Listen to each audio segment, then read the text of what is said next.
Hey, everybody, and welcome to the HERstory Collaborative. My name is Jen Buck, and I'm your host here in the collab. I have to tell you, I'm so excited about this week's guest. She's somebody that I have followed on social media. I think she's incredible. You are absolutely going to love her. And she, too, is all about advocating and activating people to be their very best. And that's really what the HERstory Collaborative is all about. So let me introduce you to this week's guest, Dana Jacoviello. Now, Dana is a writer, entertainment reporter, podcast host, activist, advocate, founder of Bullies Keep Out, and a producer who freelances in entertainment, social media, and correspondence on media events. So she's a graduate of psychology with a minor in child development and criminal justice. She also works with on and offline mentoring and coaching to help people with sort of their emotional state. She also works very highly in the bullying space to make sure that people are supported. And she's got a strong interest in public speaking, networking, healing, recovering, yoga, and meditation. She has written for online prominent publications such as Om Times, Elephant Journal, Sivana, Mind, Body, and Green, and many other sites. So please help me welcome someone who has become a big favorite of mine, Dana Jacoviello. Welcome to the collab, my friend. Thank you so much for having me. I'm totally excited about being here. Yeah, I'm stoked that you're here because I know you're going through all of these changes in your life. You've moved from New York. You are a born and raised New Yorker, and now you are on the left coast, the best coast, because you know I'm from there. And so you're now in California. And how is that going? I love it. I have had such a change of just, mind, spirit, body, and soul, and just the way I feel and do things. I was very isolated during the pandemic being in New York, and people always feel like, in New York, it's a different atmosphere than in LA. It's a little bit more like chill and zen here, and people are just like, happy and la la land, and New York is kind of just not that New York is bad. I love my city. I'm not gonna say that. I'm a New Yorker through and through, but it's just a little bit more, I don't know, hardcore there, I guess I could say. So we're just a little bit more like, yeah, whatever. Yeah. The sun's not always shining. So it was very much a different, I struggled a lot during the pandemic. So when I was able to finally get on a plane and move and come to a state that I've been trying to and wanting to live and get to for a few years now, I was totally stoked and happy to be here. I mean, I just love it. Yeah. And I have to tell you, so when I first got connected with you on social media, what came to me is, how do I know this woman? I know her. I have seen her. She has done reporting somewhere. There's something I've seen her do. And I don't know if it's you have one of those faces. I'm not sure if that's what it is, but I'm going to tell you that I feel like I have watched you doing some kind of reporting somewhere. So you've got that going on in your world as well, right? Yes, I do. And I've been told that many times that I have one of those faces that people always feel like, you look like my sister. You remind me of this one. You remind me of that one. Is your name this? Is your name that? And I'm like, nope. But if I makes you feel happy that I look like that person, puts a smile on your face, I'm totally glad for that. I love doing outside of my career. I also do entertainment reporting, and I cover galas and events. And I cover charity galas and events for Bullies Keep Out as well. But cool. I love that. And I love writing. I've been doing it since I was a kid. I used to want to fully work in the entertainment world. And, those dreams were kind of dashed, unfortunately, by people that didn't really support me. And, when you're told something so much, you kind of tend to believe it. So I just ended up kind of going on a totally different direction. My life kind of took a very weird turn in my young age. And but yeah, I love doing it. It's exciting. It's fun. It's just, it's getting out. It's different. And it's fun to do. It's just really fun and exciting. Yeah. Well, I've been loving watching your journey. I swear, as someone who grew up in Los Angeles, I take those things for granted, and to see you going to the beach and going to all these really famous places and watching, your transition from coast to coast has been really fun for me. And so, yeah, I wish you the best. I'm just a lover of California, you can't get it out of you. So Happy Yeah, for that's that. great. I'm totally in love with it, and I'm just all over the place. We're actually trying to maybe stay a little bit still this weekend because like we've just been nonstop since I moved here. Yeah. But we'll see how that goes because every time I say that, I end up doing something. So I know it's easy to do. It's easy to do. I know. So let's talk about Bullies Keep Out and your activism. I have watched you and I've seen how powerful your messaging is. And if you're not following Bullies Keep Out, anyone who's tuned in, you need to. There's some great messaging, great advocacy happening there. Tell me how that started. Where did that come from? I kind of like telling this story, but it's kind of weird. It's not like your typical, people just like, oh, I just wanted to do this and I started it. My grandmother had passed away, and I'm very, very close to I was very, very close to my grandmothers. They're both gone actually, but when my grandmother passed away when she was about 90, and I had moved back to New York already, and I was just very lost and in a depression state because I have anxiety disorder and depression, and I just was like couldn't sleep one night, and it was just laying there in the dark like this, like just completely just kind of staring at the ceiling, and all of a sudden like these thoughts just came rushing to my head of starting something and doing something with it. I was always innate in me to give and help others and give back to family, friends, strangers, help people. Like if I saw somebody in need on the street, I would just run. And when I was younger, I was one of those people that if I saw an older person or an elderly person sitting by themselves, I wanted to go sit with them. I just always love to just put smiles on people's faces and help in any way I can. Even when I give a gift, like if it's something that they want, I love to see their reaction. So I wanted to go bigger. I wanted to go bigger in my life and figure out a way I can do that and really reach more people. And at one point I thought like I could do this for my life and career, but either way I wanted to do it regardless if it wasn't.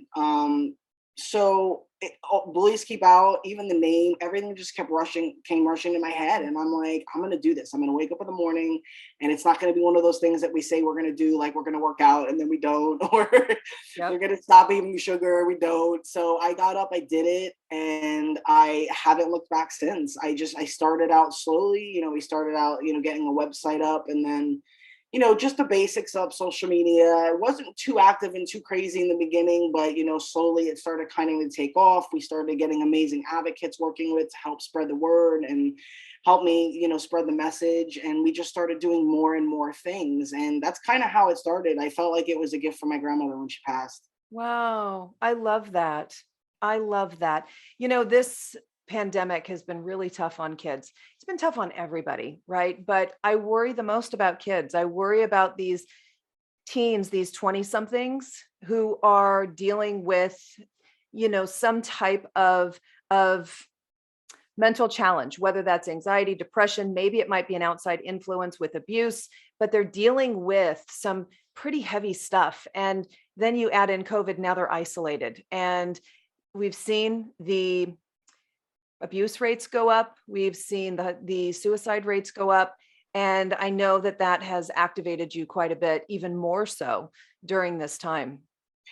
It has. It kind of really got me in the heart because, like, I mean, not only is it tragic just in general, but for me, I have a lot of that background of, coming from, traumatic and abuse. And, so there's a difference between suicidal ideation and being suicidal. And, it's great to spread the facts. I mean, September is Suicide Awareness and Prevention Month, but we need to just concentrate on these things way more than just for a month. It needs to be all year round. And yeah, when I kept seeing the articles of people taking their lives, look, I struggled during the pandemic bad. I totally regressed back to childhood and a lot of healing that I did and work that I've done. I had to go back to therapy, and I'm not ashamed to say that I had to start taking medications again for anxiety and depression because I was just spiraling. And if I didn't get my balance back, and I couldn't see anybody and I couldn't do anything because I'm immune compromised. So it's kind of, and I had my roommate, and he was related to me, but it was still just very hard. And I had lost my dog. Just so many things. I had medical things going on before that. So it's like before the pandemic, and then I just hit a wall.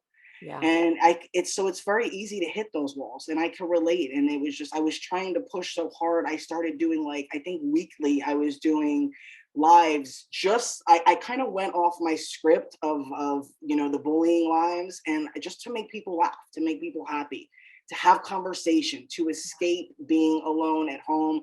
I used a lot of my advocates. We came on, we had fun, we laughed, we made jokes, we just, it was just having fun. It wasn't anything specific. I mean, we might have talked about bullying here and there, and it's not that we didn't want to. We just kind of really wanted to. We felt that's what people needed, and to see that humanity still existed, because there was just so many, also a lot of negative things going on, Yeah. and just chaos and craziness. So yeah, it was very hard for me, and to see and hear about those numbers going up, and just reading the articles and seeing just a lot.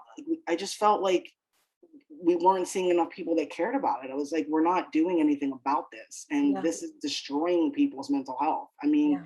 I could say that because it destroyed mine again, and I Yeah. hadn't been there in years. So Yeah. It's a really sad and scary time.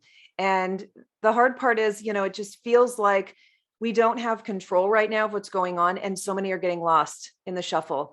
And I know that with Bullies Keep Out, you work one-on-one with people, right? So how do we get the word out about it? Like, how do we make sure that people, kids, young adults know about programs like yours, organizations like yours? Um, I try to promote and put, we're all over social media.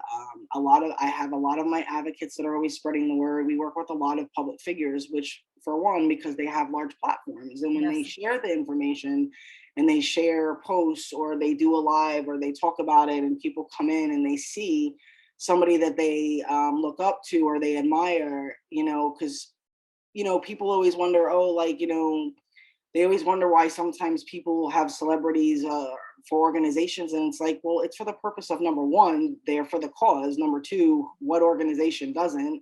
Yeah.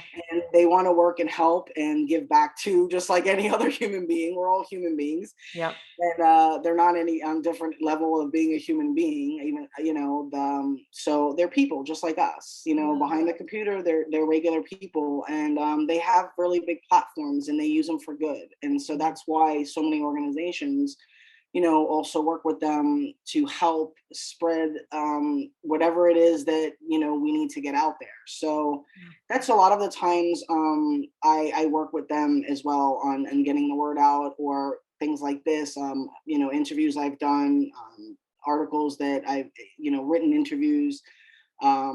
So yeah, I mean, and being all over, like on, Clubhouse and Instagram and all these things that we're doing all over, and YouTube channel. Like I said, we're everywhere. So we kind of hope that people also, when they listen or they come and they find us, they're passing that word of mouth around as well too, because that still works. Even though Yeah. we're in the age of social media, word of mouth still means something. It sure does. It sure does. And one of the things that we really saw over the last, I'd say 5 years, is this sort of rise in adult bullying, that it's okay to just say whatever you want, to call people names, to rip on their looks, to talk about, I don't know, comprehension or their writing or whatever it might be. And I think we like to focus on it being about kids, but the truth is we see adults doing this all the time. And unfortunately, I feel like it's been unleashed on a greater scale because we see leaders doing it, calling each other names and using, just really shitty language to communicate their feelings about someone. And this is not just a kid issue, right? It absolutely is not. We are all ages. And believe it or not, we work probably more so with adults than kids. I mean, we've spoken at a school. I've virtually spoken at schools as well. And I went, with an advocate in New Jersey. But, let me tell you, during the pandemic, I was cyberbullied for like a year. And sometimes it's still happening, over because I chose to defend people that I care about and also know and work with. And, and they're advocates of my organization, and I have great relationship with them as well. And I happen to defend them because, like I said, there's a lot of words being thrown around, as well as the word bully, that people really don't know what these things mean anymore.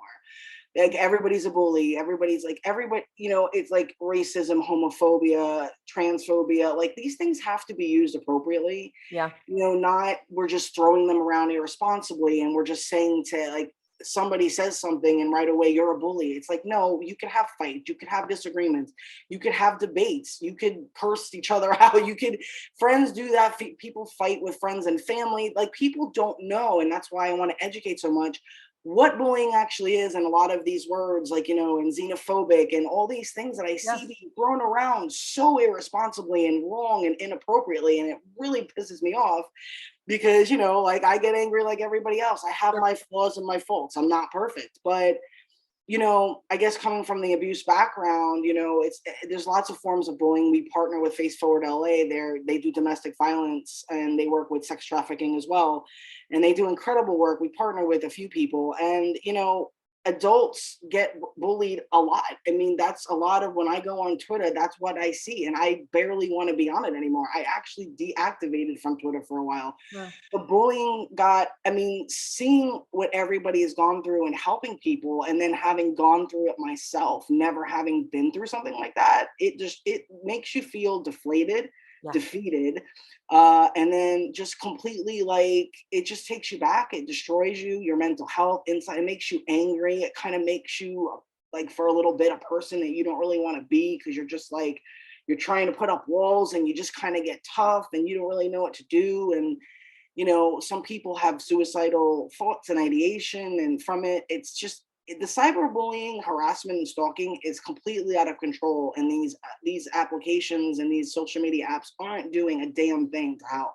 Right. They're not doing enough, which is why I started the social media campaign Voices Amplified, because it's just I don't know what else to do, but it's like I won't stop. But wait, when you have government leaders and people and teachers in schools and so many people that are bullies, it's very hard to teach when the people that we're supposed to be looking up to and adults are doing it themselves. So totally. Yeah. It's disgusting, and honestly, it's gross. It's disgusting. It's heartbreaking. It's sad that we live in a society now where bullying is just the norm. It's like seen as just whatever. Yeah. The way people treat each other, it really hurts my heart, because I'm empathic. I'm an empath, and I feel all that stuff, and I take on a lot of people's emotions. So yeah. I mean, seeing it and having gone through it, and I still get a little of it here and there. It's just it's not what these people think, but what really bothers me the most is just how inappropriately and how wrong the words are thrown around to people when they're not being used in the correct way. Yeah. And it ends up, unfortunately, minimizing the word and the impact, because now we're just tossing it around, and it should have the impact that is appropriate and should halt the person's behavior and create massive awareness and even bring upon guilt and hopefully some kind of acknowledgement. But because it's used so much and so flagrantly, not fragrantly is not the word, flagrantly, it ends up being minimized. The impact is minimized. Absolutely. People can write it off. No, I'm not, or even own it as if that's some kind of badge of honor, right? Yeah, see, people seem to be very proud. I got blocked. Oh my God, it's like it's not funny. It's like if you're proud at your young age that you're acting like this online, I feel like you need to work on yourself if that's what you think is okay, and you're proud, and the burner accounts, and nobody wants to do it. Nobody wants to stand by their word. If you're going to do something, at least stand by it. But no, they use burner accounts. They harass, they stalk, they make up things, rumors to hurt people, destroy people, dox people. Yeah. It's just, the list goes on. There's so much work to do. It's not even funny, but we need our leaders in government and people in charge to also care. Yes. Otherwise, there's only so far you can go. Yeah, absolutely. Absolutely. And I really feel like there is a really weird culture that's happening right now, that there's a weird badge of honor that you are willing to say what you feel, regardless of what other people think, or, that it's cool to be a mean girl, or it's cool, to be out there destroying people. And it's a very interesting thing that I'm seeing. And by the way, it's not just a certain generation. And that's the thing that I'm really trying to nail here. I see people that are in their 40s, 50s, and 60s doing it, Oh yeah. where this weird emboldened energy and behavior is coming out, and it's got to stop. It's got to stop. And I'm actually proud of these accounts that I see who will post the name of the person who is sending them these horrid messages, who will absolutely put the account out there. I'm proud of it. I'm proud of them, I should say, because somebody's got to stop it. And when we protect their names, they just they get to keep doing this over and over again. And I know that that amplifies the amount of shit you're going to get by putting their name out there. I do get that. Yeah. My God, someone's got to put these people on trial and let the world see who they are. And if the internet chooses to drag them, the internet chooses to drag them. You know, there are consequences for behavior. Yeah, I had a lot of people, and the advice I always get, and it's true, is to ignore them. And I'm not saying, I mean, it is true, but here's the thing. I am the type of person that once you keep pushing my buttons too long, I actually recently did that. It was a burner account, but I still was like, you know what? I'm going to start posting everybody's stuff. And I'm going to start putting it out there just to show people what I'm seeing and what I've been dealing with. Yeah. And it's much worse. But, and sometimes I black out certain things when they're talking about certain people because, sometimes it's just so focused. But yeah, I mean, it's mixed in generations. There definitely is a focus where I see it more in certain generations, but I'm not going to go there because then that starts a giant thing. But it's everybody, but there are arenas in certain age groups that I happen to see when I'm doing investigating and I'm and working it and looking at. There's certain age groups that I'm seeing that are just really into cancel culture. Like cancel culture is like their thing, and they're thrilled about it. And I kind of feel like that cancel culture, when it's warranted, like when there's horrific things happening, like, I don't mind, cancel that person. But like, the way we go about things, it's like this mob mentality, like pitchforks and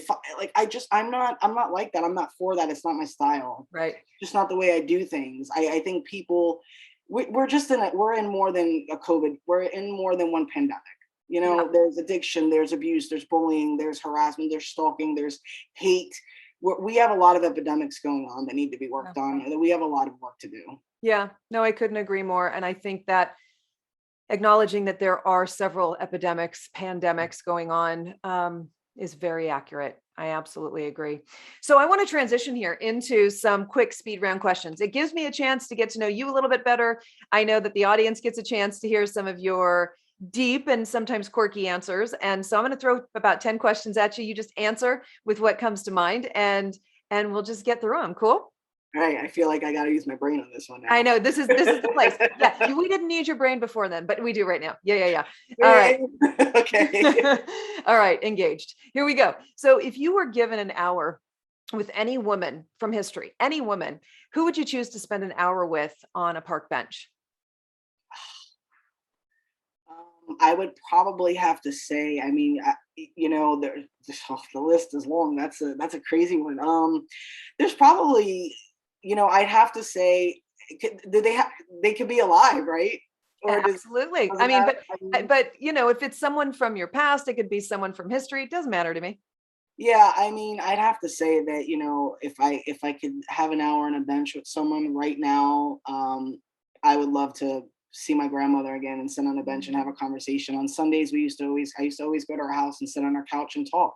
Yeah.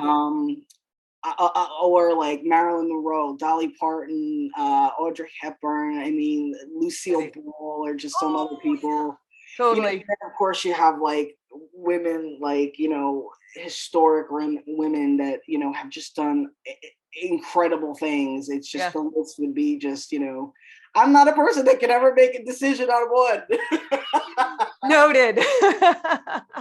That's okay. I love the list you just gave, so that works. So let me give you another question here. What's your favorite place that you've ever traveled to? I love Vancouver.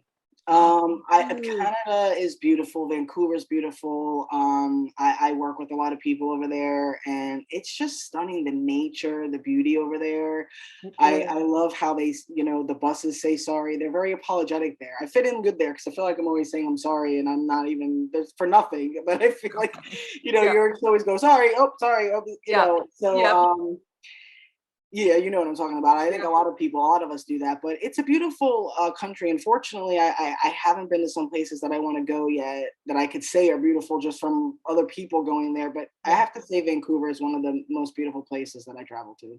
Totally. And I will tell you, I've done a lot of traveling and I've been to every state in our country and had traveled abroad. And I will tell you that my favorite country in North America is Vancouver. So I can't get over the juxtaposition of this outstanding urban area set against the mountains and the water like that. Like it is so spectacular. So I totally agree. And I don't think I've ever seen a cleaner city in my entire life. Yes, and I love that because I'm Ever. very green. So I'm very into our environment and climate change and all that stuff. So I love that. Yeah. Yeah, it is so beautiful. It's so sparkly. Absolutely. All right. If you were given $1 million and you had to give it to charity and it could not be your own, where would you give it? I would give some to the LGBT. I mean, I'm part of the LGBT community, and I would love to give whatever I can to them, kids, homeless. I don't know. I want to like just spread it everywhere as much as possible as I can. So many, because there's no cause that's more important than another. There's so many important things that I focus on. I'm a big advocate for so many things. So I kind of want to spread it around. Cool. But like those are some of the places like women's shelters abuse, children abuse, homelessness, and LGBT community are some arenas I'd like to focus on. Yeah. Love, love, love. Yeah, totally. So are you a reader or are you a podcast listener? What's your fave between the two? I probably lately during the pandemic, I was probably more of a podcast person, but during the pandemic, I kind of became a more of an avid reader again. So I would have to say both, but I'd have to say I probably am leaning more towards the reading since the pandemic. Okay. So do you have a favorite book? I read so many beautiful books. There's a book by Jennifer Pasteloff. She's in LA. She's a well-known yoga, just all around badass. I've known her for years. It's called On Being Human, I believe. Oh, okay. And it's a real great book. I read a lot of books. Anything by Vex King is good. Sadhguru. I bought a book on karma and what people really have the wrong idea on what karma is, and how we use it. And it opened my eyes. But I read a lot of like self-help books. Yeah. And so I don't really think I have a favorite. I mean, my favorite genre would probably be like poems and art books and, self-help type, books written by, just people that are just have fascinating experiences and knowledge. Yeah. Love it. Love, love, love. So what is a quirky or wacky fact about you that not a lot of people know? Quirky. Wow. I could be a nerd. I'm a hot mess. I seem sometimes all together, but I'm like a dumpster fire. And I don't really know if that's quirky, but it's kind of funny. But there's so many like weird, probably facts that are just not coming to my head right now about me. But I kind of have been. I was such a very closed off person and in walls up when I was younger and growing up, and now I'm kind of very open. I've actually been in a book that an author in Canada wrote, Jen Sidey, and I told part of my story, and I wrote my story myself in her book, so I have to add that book too. It's called my brain's not working today. Okay, it's on the spot. That's why. By Jen Sidey, and it's basically empowering women. It's like 22 stories of empowering women. I just can't think of the name of the book that I'm in. Well, you can give it to me later when it comes to you, and I'll put it in the show notes. We'll throw it in the show notes, and we'll make sure to highlight it. Yeah, cool. All right. So one of my quirky or wacky facts about me is that I actually have an extra rib.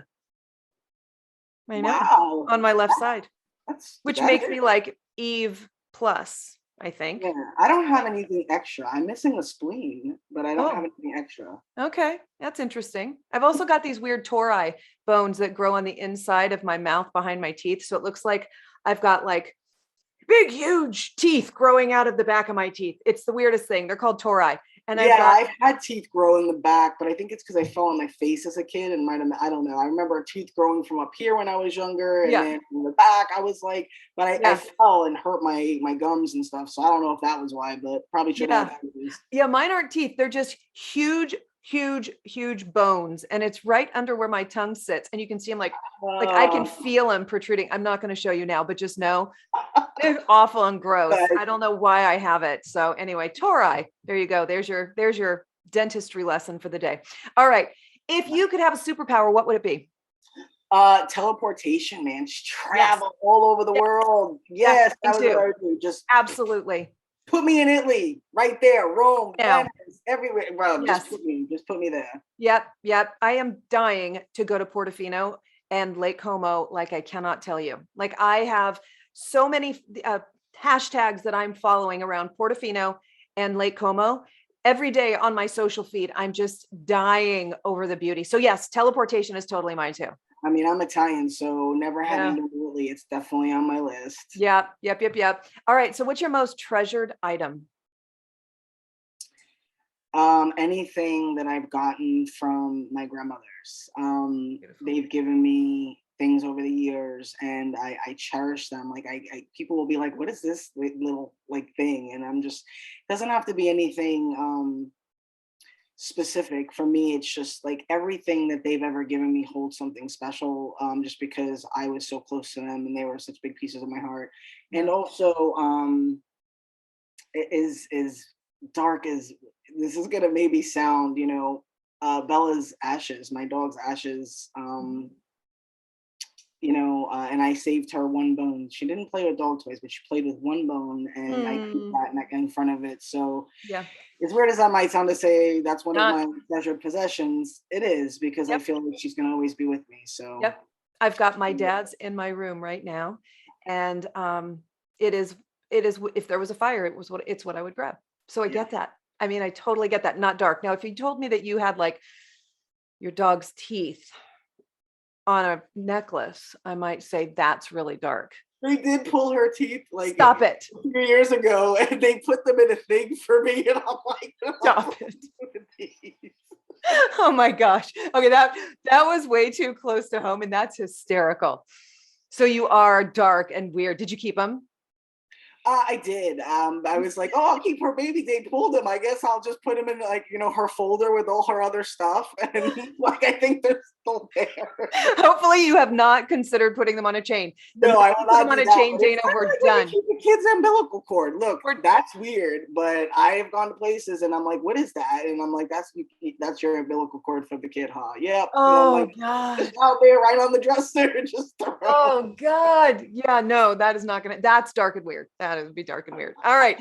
So here's another one for you. So if you had a theme song, what would it be? I was thinking of you when I was in the car listening to this song. This is me from the movie with Hugh Jackman. Yes, one of my very favorite songs. Yes. Dolly Parton is my all-time favorite. So I would say like every song she sings, I would like to be my theme song. Yeah. And I love so many musical artists. But when I listen to that song, I just feel so much. So I'd have to say that one right now. Love, When love, it love, love. played, yeah. And there's another version of it that's being done by a country singer right now. Oh yeah, really? Yeah. And I Didn't can't know think of that. who's doing it, but it's being, yeah, it's now on country radio, but I love her. I don't know if you Oh, follow I love her. I that think woman. she's great, and she that song is just beautiful. And when I saw when like a rehearsal when she did it and she started crying and then Hugh Jackman did and it's on Yes. YouTube, I was just The like, oh behind the scenes. Oh my gosh, I have yeah. goosebumps right now. It was I so love good. that song. I just love what it states. I love what it's about. And it's like I feel like that's like me in a nutshell. Like Yeah. that's my song right now. That's my theme Yeah. song. Like Yeah. that's how I feel. Yeah. So It's you like a know that fight I song. like, I like dancing and stuff because on Fridays I always put social media on social media. I always put out like crazy dancing videos because we made it. So like, let's all celebrate and laugh our way through this day.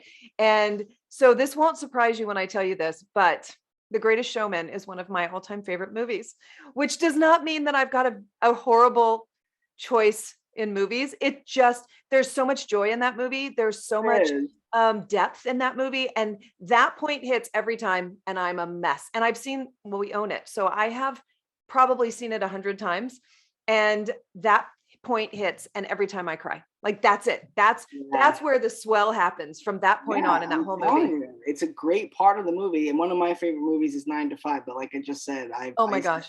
I love Dolly Parton. So like, Tumble out of bed and I stumble to the kitchen. Got to do the nails and all of it. Yeah. yeah, yeah. I mean, she's just, I mean, legend. I Totally. mean, just treasure. I love. I've since I was 8, and when I was 8, they were like, "Who's Dolly?" and "Why does an 8-year-old love Dolly Parton?" And I'm just like, I'm a very old soul. I've always have been. Yeah. Love it. Love it. So mine was Elvis. Okay, And okay. I had this, My uncle's an Elvis lover. Still thinks he's alive. So yeah. Oh boy. That's, best yeah. friends.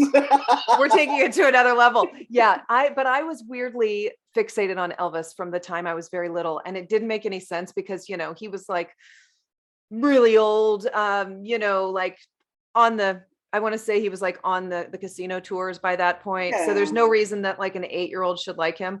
But yeah, he was my dude. I mean, yeah, literally all through growing up on my walls and everything. Yeah, big yeah. Elvis. You So it's know, almost, yeah, same kind of Dolly, old Elvis, soul. you know. Yeah, it's like Yeah, it's the same thing. Old souls, man. yeah, totally. So I want you to think about this sentence that I'm going to ask you, and I want you to complete this for me.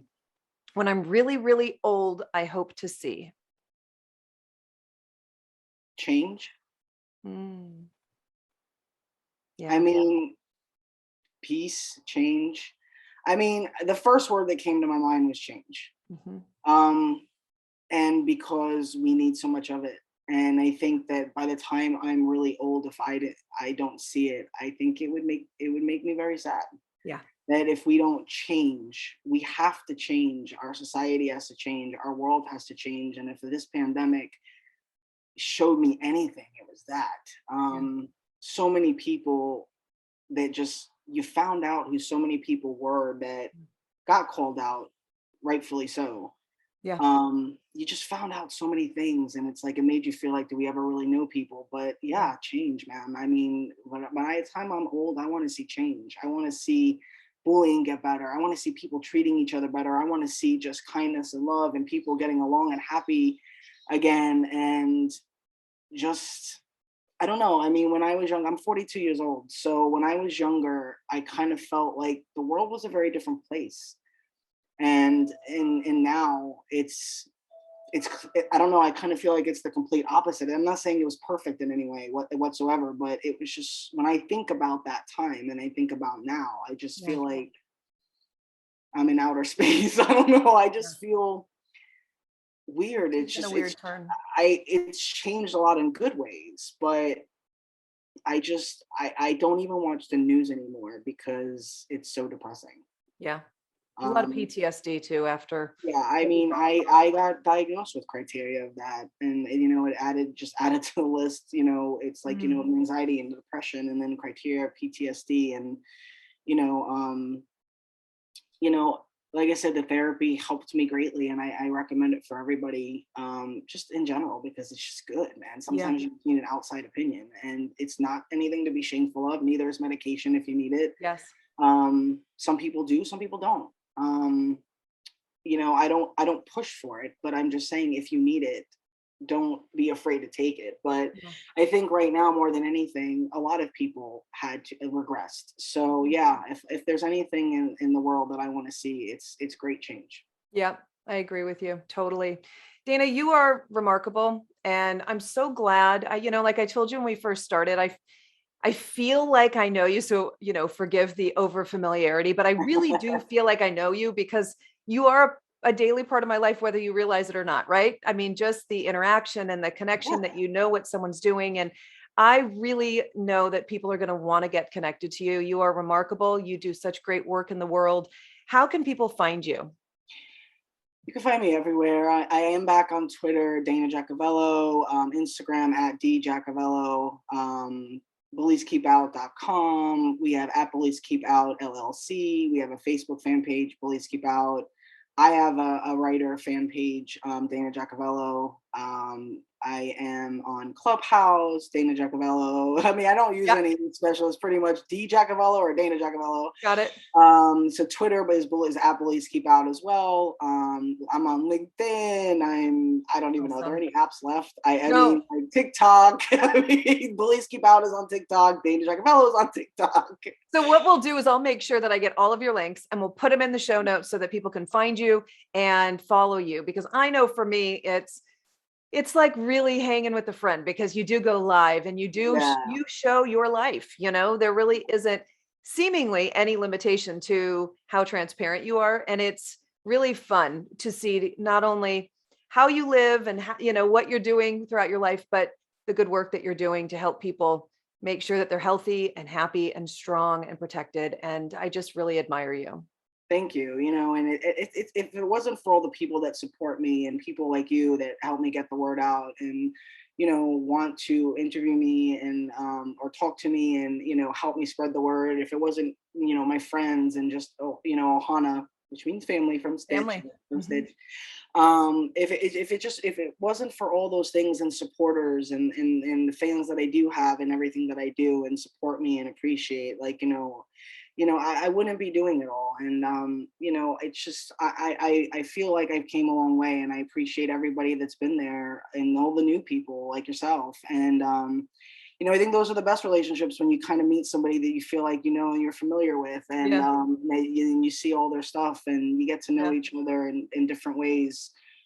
First, it's kind of weird because, when I was younger, it was always in person, but now you start off on social media, which gives you a little bit of idea of a person first. So it's kind of, but thank you so much. I appreciate you, and I appreciate your show and all the good work and amazing things that you do and the person that you are. So thank you very much. Thank you. You're so sweet. So everybody get in touch with Dana. I'll make sure that you can get all the links in the show notes so that you can click on over and follow her and reach out to her if you'd like. And I want to give a quick shout out to our sponsor of this show, which is 100 Angels. 100 Angels helps communities who have been devastated, whether that is through financial means, maybe it's health, maybe it's, nutritionally, maybe they're not getting the sustenance they need, maybe it's housing, maybe it's medical. This organization comes in to help on so many levels. So 100 Angels can be contacted through 100angels.org. If you want to contribute in any way, they are always looking to build the Ohana, the family, and bring more people in. So if you'd like to find them, 100angels.org is where you go. And we're so grateful for them. So that's it, everybody. Thanks for tuning in, and we will see you next time. Take care. Bye-bye.